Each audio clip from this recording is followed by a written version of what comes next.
They want to play the game. I don't mind. We can play the game all they want. Monday morning, 250 Mexican National Guard troops arrived in Tijuana. What can the nation do? Pass comprehensive immigration reform? A more streamlined path to U.S. citizenship?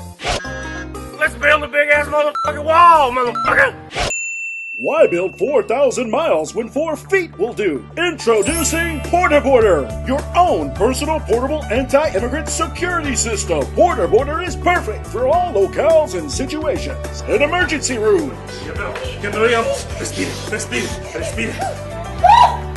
How big a deal was this extradition of these 28 cartel leaders, sir, by President Trump and the Trump administration with the cooperation of the Mexican government, sir?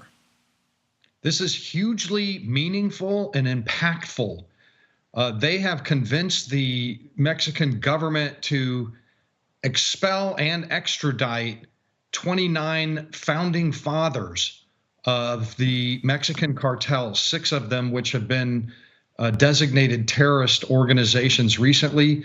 Claudia Sheinbaum has just bought herself another couple months of a reprieve from Donald Trump's threat of trade tariffs. That's what this is all about. The troops' arrival comes just a day after President Trump announced a pause to the 25% tariffs on Mexico. One size fits all, Mexicans.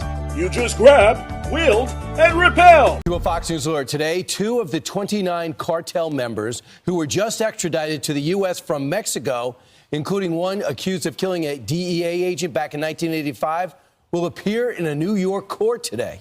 Experts have concluded that deporting illegal aliens and cracking down on border security will eventually have a significant negative impact on the economy, access to unvetted pharmaceuticals, and perhaps most concerning, the child trafficking industry. The biggest news as we speak right now, it is the 29 extradited narcos that Mexico sent to the United States of America.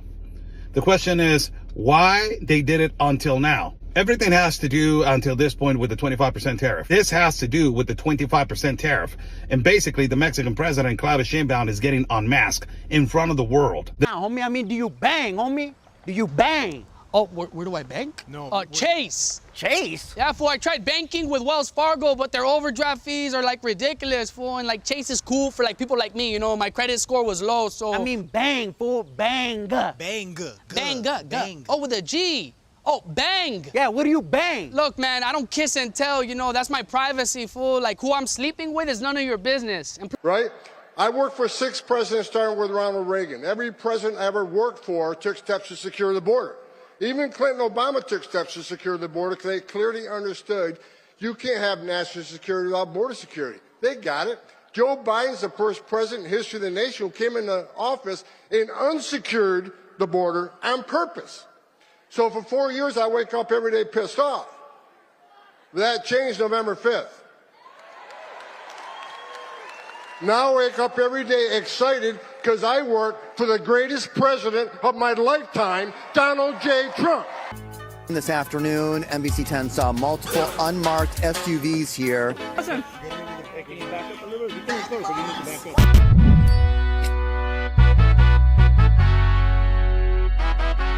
What is up, guys? Tyson Dela Cruz here. Thank you so much for rocking with me. So, maximum pressure on Mexico has paid off. President Donald Trump got this in his favor. 29 cartel members have been handed over to the United States.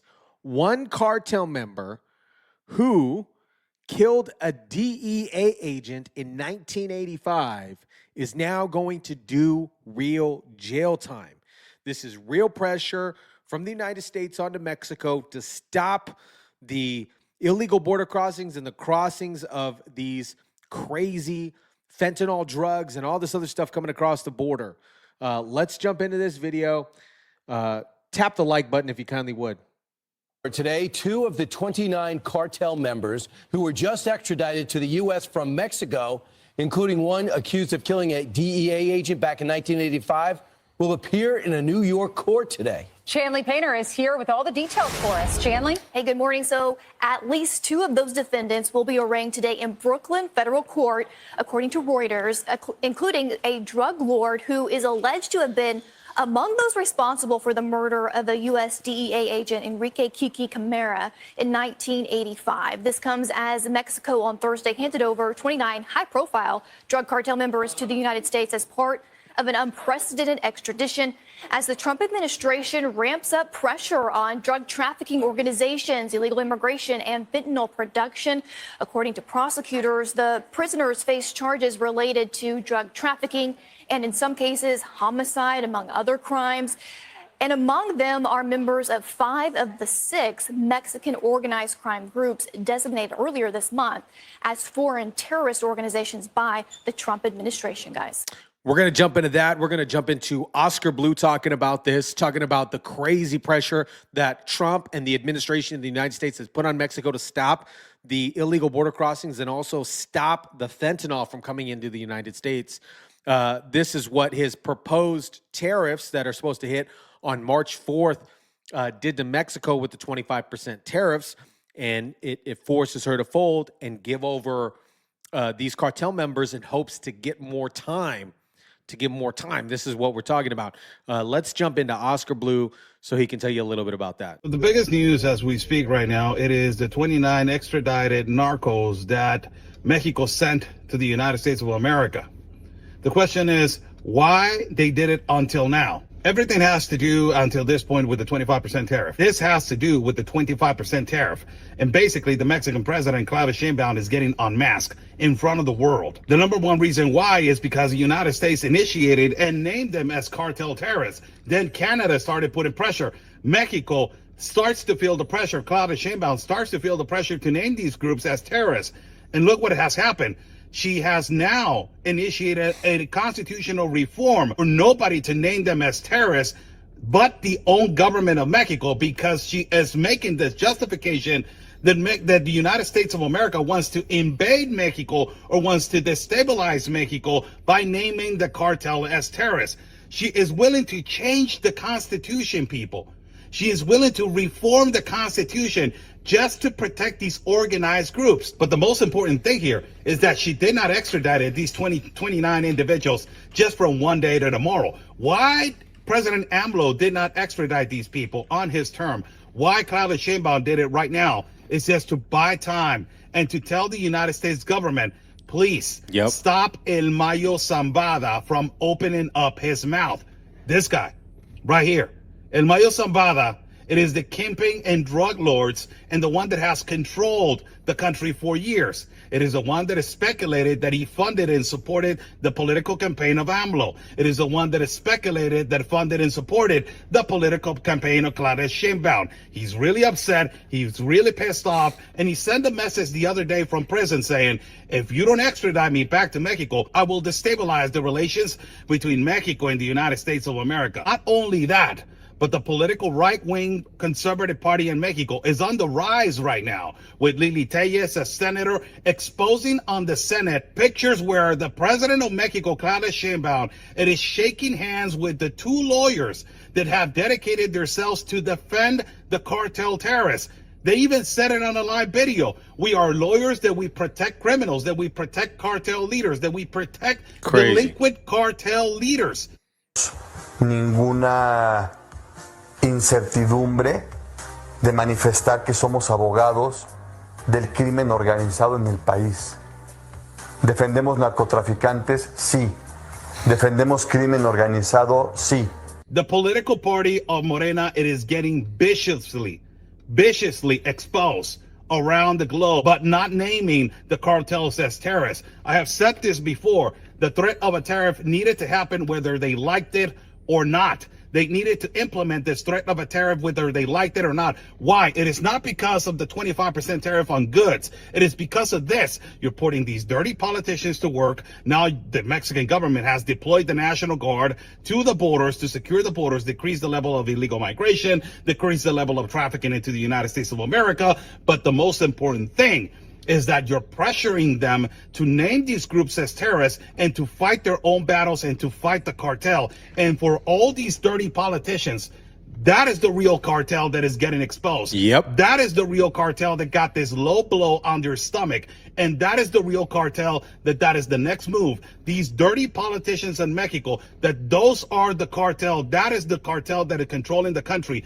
That is where the administration of Trump needs to go after. I wanted to jump into this article real quick regarding the New York Post. We'll jump back into Oscar Blue after I just kind of share this little piece here. Trump 78 warned Mexico and Canada on Thursday that the United States will go ahead and impose 25% tariffs on imports for both countries as scheduled on March 4th as a result of their failure to adequately crack down on drug smuggling. Now, this is imperative to kind of relate to what Oscar Blue is saying, like, hey, you know, we sent these Mexican cartels in here. Drugs are still pouring into the country from Mexico and Canada at a very high, unpredictable levels. Trump wrote on Truth Social. Oh my gosh, I'm having a Biden moment, guys. On the same day as the latest threat in Mexico government announced it had transferred 29 cartel members, including suspected killer of drug enforcement agent, in to the U.S. for criminal prosecution. So they're doing a trade here.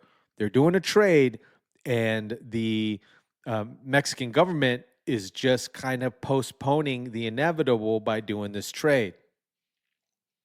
To their pockets, to their bank accounts. The next move needs to go to investigate Mayo Zambada, to go deeper into his investigations, to talk to him, to negotiate with him, to know who and which political party was funded and was supported by him, which political characters were part of this massive influx into the United States, part of this negotiations with fentanyl, the enormous trafficking of cocaine into the United States, and who is buying the artillery that is coming from the United States into Mexico. Of course, the leftist political party and the leftist followers are going to say, what about the CIA? What about the FBI? What about the enormous trafficking of guns and firearms into Mexico? What about the enormous distribution in the United States? And you're right. What about that? If everybody's going to get exposed, like the FBI and CIA corrupt agents, or the DEA corrupt agents, or whoever needs to be fired and whoever needs to be exposed, believe me, they're going to do it. The only bad thing about it is that you guys are looking horrible,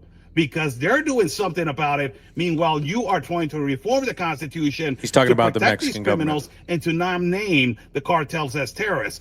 The next move, it is to investigate their bank accounts. And I've been saying it for years. The threat of a tariff, it is the most strategical and magnificent move to pressure these dirty politicians. But the most important thing is to hit them where it hurts. Hit them in the pockets, and they will open up and they will do their jobs. 29 violent criminal cartel narco terrorists that you just sent to the United States of America. This is nothing. This is just the tip of the iceberg, and you know it. You did this because you want to buy some time. You did this because you wanted Mayo Zambada to shut up and not keep speaking and not keep saying anything on who is politically funding the political party of Morena, and you don't want no name to come out. That is the reason why you're doing this. The political party of Morena, it is extremely desperate right now to shut Mayo Zambada's mouth, because they know if he speaks out and if he starts saying who was politically funded, they're in deep trouble. This is one of the largest handover in prisoners in years in regards to the Mexico to America. Trump launched these sophisticated spy planes to monitor the border. These spy planes were typically monitor Chinese and Russia, and now they're flooding the air to target Mexican drug cartels as part of Donald Trump's crackdown. This is a new report from the New York Post. Ultra high-tech aircrafts, including Navy P-8s with advanced radar and a U-2 original design to conduct high-altitude surveillance of Soviet Union during the Cold War. They're infiltrating, they're making sure that there's no infiltration in the border. Okay. Let's jump into what Fox News had to say. Let me know what you think about this. Okay. The extradition of these 29 cartel members back to the United States. And then also let me know what you think about the Mexican president doing this, to kind of hold off on some of these 25% tariffs, and then also kind of hide some of her political, maybe potential, allegedly wrongdoings. Let me know what you think about that. Drop it down in the comment section down below. Let's jump into what Fox had to say. He wants them to stop allowing individuals, especially cartel members, people bringing fentanyl over, trafficking children across the border. But the cartel can't be happy. I mean, Mexico is a narco state. And now, because of the president's pressure, their number one enterprise, which is getting the people across the border, people pay tens of thousands of dollars to get across the border. That has been totally disrupted. Now you have the Mexican president turning over the bosses, because just because they're in jail doesn't mean they're not running the criminal enterprise from jail as well. And their tunnels are being sealed with concrete. I mean, it's pretty much all maximum pressure against the cartel, Brian. Yeah, two of the leaders are from a now defunct cartel. They've been in prison that long. There were cartel leaders, security chiefs from both factions of the Sinaloa cartel, including their finance operatives. Because guess what happens when they're here? We get to talk to them, and we get to interrogate them. We get to unwind them, and we say we can use their conditions as a way of getting them to talk. And it also goes to show those people that are now out and functioning in Mexico. This is what you're looking at. Retribution American style. You're going to be extradited out here. You're not going to have a cushy situation where the cartels, some would say, are more powerful than the government. So this is almost an out for the president of Mexico, perhaps to get control of their country for the first time in decades. That's right. You're going to be in a box for 23 hours out of the day, no windows, and you may get some sunlight for 45 minutes a day. That can get people to talk. Well, so she's trying to make nice with Trump. It's not going to work because he's going to still levy those tariffs on them.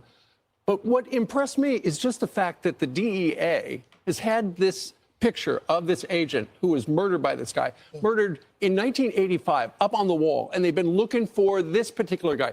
This particular kingpin was convicted down in Mexico, and he was supposed to serve 40 years in prison. But then in 2012, inexplicably, suddenly he's out.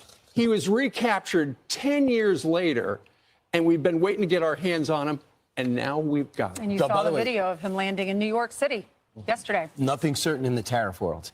It could change at any moment. We're a Truth Social post away. It's a negotiation, and I like that we continue to get stuff as he uses it as a negotiation tool. Right. The problem with the negotiation is, I'm going to jump into actually some reports on what Oscar Blue's doing down the border. So shout out to Oscar Blue. He's doing some great reporting. He has been doing some phenomenal reporting on the border since 2020. I want to jump in to kind of give you guys a full scope of those of you that aren't familiar on what's actually going on at the border right now. Nido de las Águilas, in translation, the Eagle's Nest. It is a small city located on the east side of Tijuana that has over 3,200 citizens living on this small population. It is well known for their enormous trafficking of humans and illegal migrants in through the open border gap up in the east of the mountain. But now, everything is different. The Mexican National Guard has been deployed to this particular area, which it was, under the Biden administration, one of the epicenters for mass migration into the United States of America, as they are working together with the Border Patrol and also other authorities around the same municipal city. You can see the encampment as it is really close to the place that it was the epicenter of mass migration and illegal migration into the North American territory. This is actually how it looks. We are in the limitations between Mexico right here on the right-hand side and the United States side. And actually, like you see in every single place, the cartel operating for migrants from all across the world, a passport from Turkey, a passport from India, and a birth certificate from Mexico. It tells you that this area was massively operating and crossing illegally and trafficking migrants into the United States of America from migrants from all across the globe. And now, under the Trump administration, this looks different. Border Patrol on the left-hand side, National Guard operation on the right-hand side, a couple of shoppers flying consistently through the limitations of Mexico and the United States. It tells you that the threat of a tariff between Mexico and the United States of America, implemented by Donald Trump, it is working to secure the border and to decrease the illegal crossings of migrants into the United States of America. Comparable evidence of one of the signals that illegal migration was through this particular area is the massive amount of trash just steps away before the open border gap. as you also can see the debris of shoes of little children as they were trafficked or possibly smuggled into this particular place, which it was considered one of the most dangerous spots in the city of Tijuana. Oh, man. I'm going to share just a little bit more of this, and then walking, this is the route. And then I honestly, those of you that aren't following Oscar Blue, give him a follow. He's been doing some phenomenal reporting. To cross illicitly and illegally into the United States of America. This is the route that the migrants used to use. And this community, you know, awfully, it was controlled by the organized crime. Now you have the National Guard on the right side. You have the Border Patrol right here on the left side. And also, there were 2 choppers that they just came by. That this, you will not see this back in the Biden administration. There's a camera all the way to the far end, but it was not enough under the Biden administration because of the enormous flow and illicit flow that it was continuously happening. This was the route that the migrants used to use, and then now, because of the threat of a tariff between Donald Trump to the Mexican president, this is actually now an area that is controlled. There we go. So what do you guys think about, you know, the extradition of these 29 cartel members, and then also the alleged, I got to say this, corruption, we alleged, right, for the YouTube purposes, corruption regarding the Mexican government and her sending these 29 cartel members in order just to simply buy time and not have one of the cartel leaders talk. We know how this game works, right? Donald Trump is playing chess while others are playing checkers. Let me know what you think about this. Drop it down in the comment section down below. Smash the like button on your way out if you kindly would. It does help with the YouTube algorithms. And as always, guys, I'll catch you on the next one.